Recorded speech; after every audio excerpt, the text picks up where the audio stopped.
Topic का नाम लिखेंगे व्हीट स्टोन ब्रिज।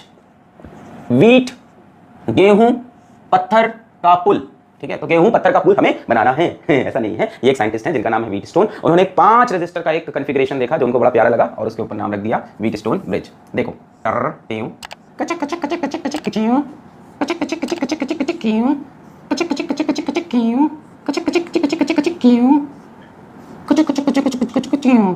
ये 5 रजिस्टर का कॉम्बिनेशन है, इसको बोलते हैं व्हीट स्टोन ब्रिज। अभी कोई कंडीशन वगैरह नहीं लगाना है, simple simple. This is Wheatstone bridge. एक टर्मिनल ए एक टर्मिनल बी, यहाँ रेजिस्टेंस मान लो R1, यहाँ मान लो R2, यहाँ मान लो R3, यहाँ मान लो R4, यहाँ मान लो R5। ये मत कहना कि ये अपॉन ये इज इक्वल्स टू ये अपॉन ये तब व्हीट स्टोन, नहीं। व्हीट स्टोन तो ये बन गया।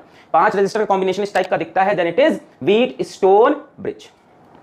This is simply Wheatstone bridge, ठीक है। एग्जाम में ऐसे भी समझ लो, इक्विवेलेंट रेजिस्टेंस निकालते हो कहीं पे 5 या 6 रेजिस्टेंस दिखें और सीरीज और पैरेलल नहीं दिख रहा हो तो 90% चांस है कि व्हीट स्टोन ब्रिज का सवाल है। जैसे कई बार बच्चे कहते हैं सर आप पहचानते कैसे हो कि व्हीट स्टोन है। हमेशा ऐसा थोड़ी ना कि पतंग बना के आ जाएगा, सॉल्व कर लेंगे पतंग देख के, बहुत कॉम्प्लेक्स बना के आएगा एग्जाम में, पकड़ना पड़ेगा व्हीट स्टोन का एग्जाम्पल। तो कैसे पकड़ोगे, जहां क्या दिखे 5 या 6 रजिस्टर और वो सीरीज और पैरेलल ना हो डायरेक्टली, तो कहीं ना कहीं 90% चांसेस है कि इधर ही आएगा। 6 भी हो सकता है, भी दिखाएंगे कैसे, एक रजिस्टर बाहर कर देते हैं। ठीक है, अभी समझे व्हीट स्टोन ब्रिज है। सवाल यहां से नहीं आते, सवाल आते हैं इसकी एक स्पेशल कंडीशन से जिसको हम कहते हैं बैलेंस्ड व्हीट स्टोन ब्रिज। यही हमें पढ़ना है आज पूरा, बैलेंस्ड व्हीट स्टोन ब्रिज, ठीक है। यहीं से सवाल बनता है, अनबैलेंस से बनता है तो वो तो आगे सीखोगे जब कोई और लॉस पढ़ाएंगे। बैलेंस्ड व्हीट स्टोन ब्रिज, ठीक है। बैलेंस्ड व्हीट स्टोन ब्रिज क्या कहता है, ये जो बीच वाला रजिस्टर है इसमें कोई करंट नहीं जाएगा।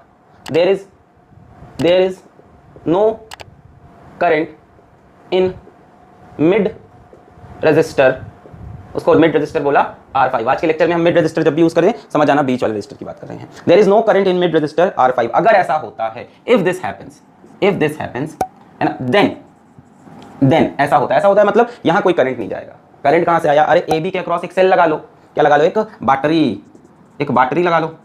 ऐसे ही तो करते हैं ना, टर्मिनल्स के अक्रॉस बैटरी कनेक्ट करते हैं। मान लो इस बैटरी से कुछ करंट निकला I, ये पॉजिटिव टर्मिनल नेगेटिव टर्मिनल, यहाँ से करंट I निकला, यहाँ I पहुंचा। अब I के पास 2 रास्ते हैं, इधर जाए और इधर जाए। तो मान लो इसमें करंट आ गया I1 और इसमें करंट आ गया I2। अब ढंग से जब ये I1 यहाँ पहुंचेगा तो I1 को डिवाइड होना चाहिए। देखो ना, I1 यहाँ पहुंचा, कुछ इधर जाना चाहिए कुछ इधर, पर ये कह रहे हैं ऐसी पर्टिकुलर कंडीशन ले रहे हैं that there is no current in mid resistor. हमेशा ऐसा हो जरूरी नहीं, एक पर्टिकुलर कंडीशन। मतलब ये जो I1 आया है यहाँ से पूरा इधर चला गया, मतलब इस ब्रांच में कोई करंट ही नहीं आया। और उसी तरह से जो ये I2 आया है, ये भी यहाँ पे 2 रास्ते थे इसके पास। देखो I2 ऐसे बढ़ता आया, कुछ इधर जाना चाहिए। जैसे मान लो 5 एम्पियर आ रहा है, 2 एम्पियर इधर, 3 एम्पियर इधर, पर नहीं, पूरा का पूरा I2 इधर चला गया, इसमें कोई करंट नहीं गया। ये पर्टिकुलर कंडीशन है when there is no current in the mid resistor. अब सवाल उठता है कि क्यों नहीं आया। देखो एक काम करते हैं, इस पॉइंट का नामकरण कर देते हैं अपन X और इस पॉइंट का नामकरण कर देते हैं अपन Y।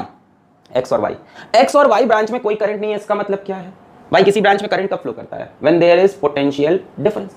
इसका मतलब X और Y के बीच में कोई पोटेंशियल डिफरेंस ही नहीं था। जो X का पोटेंशियल था वही Y का पोटेंशियल था, तो करंट ना इधर से इधर जाना चाहता है ना इधर से इधर। इसका मतलब सीधी बात है कि X and Y have same potential.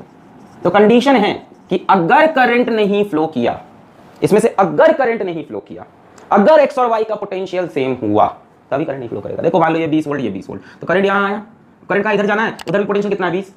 Current ऐसे थोड़ी ना बहता है, करंट को क्या चाहिए होता है, पोटेंशियल का डिफरेंस हायर से लोअर, तो उधर क्यों जाएगा, इधर चला गया।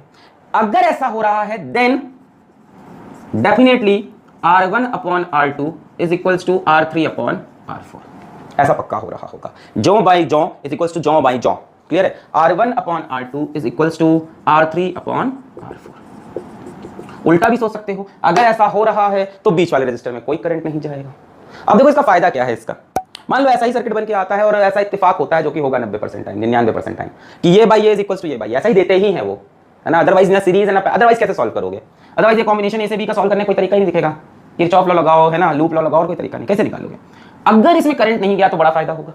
क्या फायदा होगा, if there is no current in mid resistor 5 we can remove mid resistor R5। अब उसमें करंट ही नहीं जा रहा है, मतलब वो सर्किट में है ही नहीं, करंट ही नहीं जा रहा मतलब सर्किट में है नहीं, तो उसको हटा दो। यहां से तोड़ दिया कनेक्शन, यहां से तोड़ दिया कनेक्शन, है ही नहीं सर्किट में, वो करंट ही नहीं ले रहा है कुछ। अब देखो बड़ा आसान है, अब यहां से जो करंट इसमें गया वो इसमें गया, ये दोनों सीरीज में हो गए। जो करंट इसमें गया इसमें गया, ये दोनों सीरीज में हो गए, और इन दोनों का कॉम्बिनेशन ऐसे चपटा दो तो किसमें हो गए, पैरेलल में हो गए। तो सॉल्व हो जाएगा ना, ये दोनों सीरीज में, ये दोनों सीरीज में, कॉम्बिनेशन पैरेलल में, आंसर आ गया। बट ये सब तभी हो सकता है जब ये कंडीशन सेटिस्फाइड हो। If there is no current in this resistor, that means X and Y have same potential, that means ये होगा। क्लियर, तो एग्जाम में ये दिखता है तो बीच वाला हटाओ और सॉल्व कर दो। ठीक है, अब एक सवाल आता है बुद्धिजीवियों का, सर ये कैसे, मतलब कैसे, how can you say that, how can you say that, who told you sir, है ना। तो नो वन टोल्ड मी, मतलब हाँ स्टिल, हाँ मतलब डिराइव करते हैं और क्या, बातें करने से क्या फायदा। तो आओ इसको मिटा के डिराइव करें। व्हीटस्टोन ब्रिज का मतलब ये नहीं होता है कि बीच वाले में करंट नहीं जाएगा। बैलेंस्ड व्हीटस्टोन ब्रिज का मतलब ये होता है बीच वाले में करंट नहीं जाएगा। बैलेंस्ड व्हीटस्टोन ब्रिज का मतलब ये अपॉन ये इज इक्वल टू ये अपॉन ये। उस टाइम इसको हटा के ये दोनों सीरीज कॉम्बिनेशन पहले क्वेश्चन सॉल्व। क्लियर? मिटा लें? अरे बढ़िया बढ़िया सवाल देंगे, टेंशन ना लो। चलो पहले इसका प्रूफ देखना है। सबूत मांगती है ये अदालत। Okay let's see the proof. Proof proof proof चलो इसको बना लेते हैं फिर से। कचर कुचुर कचर कुचुर कचर कुचुर टू, कचर कुचुर कचर कुचुर कचर कुचुर टू, कचर कुचुर कचर कुचुर कचर कुचुर टू, कचर कुचुर कचर कुचुर कचर कुचुर टू, और यहाँ पे बीच में कच कच कच कच कच कच टू। ठीक है, हाँ हाँ, ये ए, ये बी, ये रजिस्टर हो गया हमारा R1, ये हो गया हमारा R2, ये हो गया हमारा R3, ये हो गया हमारा R4 और ये हो गया R5। मान लो ऐसा है, एक काम करते हैं कि इमेजिनरी सेल कनेक्ट कर लेते हैं। ठीक है, इस सेल का पोटेंशियल मान लो V, तो इधर प्लस V और इधर कितना मान लें 0 कर सकते हैं। पॉजिटिव टर्मिनल पे प्लस V और नेगेटिव को 0। यहाँ से देखो तो यहाँ कोई रजिस्टर कैपेसिटर कुछ तो है नहीं, तो जो पोटेंशियल यहाँ है वही A पे होगा, यानी यहाँ पे भी वही पोटेंशियल होगा। तो इस जगह पोटेंशियल कितना हो जाएगा V, और यहाँ 0 0 0 0 रास्ते में कोई रजिस्टर कैपेसिटर इंडक्टर कुछ दिख नहीं रहा, 0 0 0 0 0 0, तो यहाँ पे भी कितना पोटेंशियल हो गया 0। बोलो सही है। अच्छा ये पॉइंट हमारा क्या था X और ये पॉइंट हमारा क्या था Y। अच्छा यहाँ तक ठीक है। मान लेते हैं यहाँ से करंट I निकला, यहाँ करंट I पहुंचा, दो रास्ते में बढ़ गया, इसमें करंट गया I1, इसमें करंट गया I2। अब हम क्या अजम्पशन ले रहे हैं, इसमें हम क्या अज्यूम कर रहे हैं, हम बच्चों ये अज्यूम कर रहे हैं, assume there is no current in mid resistor R5। ये हमने अज्यूम कर लिया कि इसमें कोई करंट नहीं फ्लो कर रहा। इसमें कोई करंट नहीं फ्लो कर रहा है का मतलब क्या हुआ, इस पॉइंट का potential same. This implies X and Y have same potential. ठीक है, तो एक काम करते हैं, potential of x is equals to potential of y को चलो x मान लेते हैं। ठीक है, x का पोटेंशियल y का पोटेंशियल सेम, तभी तो कोई करंट नहीं फ्लो किया। ये I1 आया, सारा का सारा I1 इधर गया, I2 आया, सारा का सारा I2 इधर गया। तो इसको x और y की जगह इसको भी x ही बोल दे, स्मॉल x दोनों जगह का पोटेंशियल। अब हमें प्रूफ करना है R1 upon R2 is equals to R3 upon R4। अब हमें प्रूफ करना है कि अगर ये सब कंडीशन सेटिस्फाइड हो तो डेफिनेटली ये अपॉन ये इज इक्वल्स टू ये अपॉन ये, है ना। अब हमें प्रूफ करना है, to prove we have to prove what, R1 upon R2 is equals to, चीट ना गंदा कौन लिखता है, R1 upon R2 is equals to R3 upon R4, और वो हमें गिवन कंडीशन है। अच्छा आप सोचो क्या किया जाए, क्या किया जाए। एक एक रजिस्टर उठाओ, R1 वाला रजिस्टर उठाओ, इसके एंड्स के क्रॉस पोटेंशियल डिफरेंस कितना है, इधर V है इधर X, इसमें कोई करंट नहीं गया, ये अजम्पशन है। ठीक है, इधर V है इधर X है, और करंट कितना है I1, रजिस्टर कितना है R1। तो इस वाले रजिस्टर के क्या हम लिख सकते हैं, V minus X is equals to I1 R1।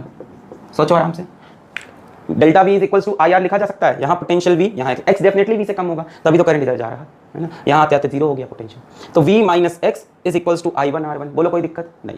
फिर यहाँ पे करंट यहाँ से यहाँ आ रहा, मतलब ये हायर पोटेंशियल, ये लोअर पोटेंशियल डिफरेंस कितना हुआ, X माइनस 0, ये हुआ potential difference, is equals to I1 into R3। Equation number 2, बोलो कोई दिक्कत। Delta V is equals to IR। इसी तरह से यहाँ पे आओ, delta V is equals to IR लगाते हैं। डेल्टा V कितना होगा, V माइनस X, भाई करंट ऐसे फ्लो कर रहा है तो V बड़ा होगा X छोटा, is equals to IR, I कितना है I2 into R2, equation number 3। इसी तरह से यहाँ पे आओ, करंट ऐसे जा रहा, ये बड़ा ये छोटा, potential difference X minus 0 is equals to IR I2 into R4, equation number 4। अब इक्वेशन नंबर फर्स्ट को थर्ड से डिवाइड कर दो, सेकंड को फोर्थ से डिवाइड कर दो। हर साल वही करते हैं, इस साल भी वही करेंगे। फर्स्ट को, हर साल कोचिंग में करते थे, फर्स्ट को थर्ड से डिवाइड कर दो, सेकंड को फोर्थ से डिवाइड कर दो। छोटी सी मक्खी निर्मम मौत मरेगी, सुबह से मेरा पीछा नहीं छोड़ रही।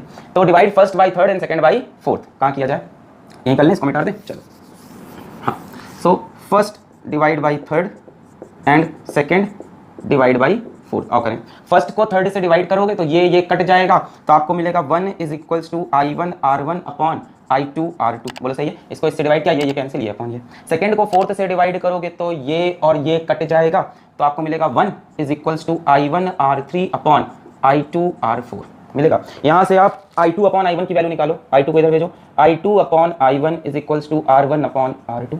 यहाँ से भी देखो, I2 upon I1 is equals to R3 upon R4। बोलो इतना क्लियर है। क्या किया मैंने, इसको इससे डिवाइड किया, ये कैंसिल हुआ, 1 आया, 1 is equals to I1 R1 upon I2 R2। फिर मैंने इसको इससे डिवाइड किया, ये कैंसिल हुआ, 1 आया, is equals to I1 R3 upon I2 R4। फिर मैंने कहा I2 अपॉन I1 की value R3 by R4, I2 upon I1 की वैल्यू R1 बाई R2। यार ये दोनों वैल्यू I2 अपॉन I1 की तो सेम होगी, ये वैल्यू, इसका मतलब ये और ये बराबर होंगे। दिस इंप्लाइज ये दोनों वैल्यूज बराबर हैं, तो इनका RHS भी बराबर होगा, R1 upon R2 is equals to R3 upon R4। तो हमने प्रूफ कर दिया। हमने ये अज्यूम किया कि इसमें जब कोई करंट नहीं फ्लो कर रहा, तो डेफिनेटली तभी हो सकता है ऐसा जब ये अपॉन ये इज इक्वल्स टू ये अपॉन ये। अब एग्जाम में आप इसका रिवर्स अप्रोच भी लगाओगे, अगर आपको दिख जाता है ये अपॉन ये इज इक्वल्स टू ये अपॉन ये, तो समझ जाना बीच वाले से करंट नहीं जाएगा, उसको हम सर्किट से हटा देंगे।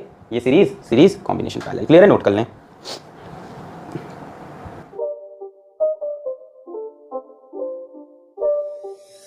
not a game, it's a rich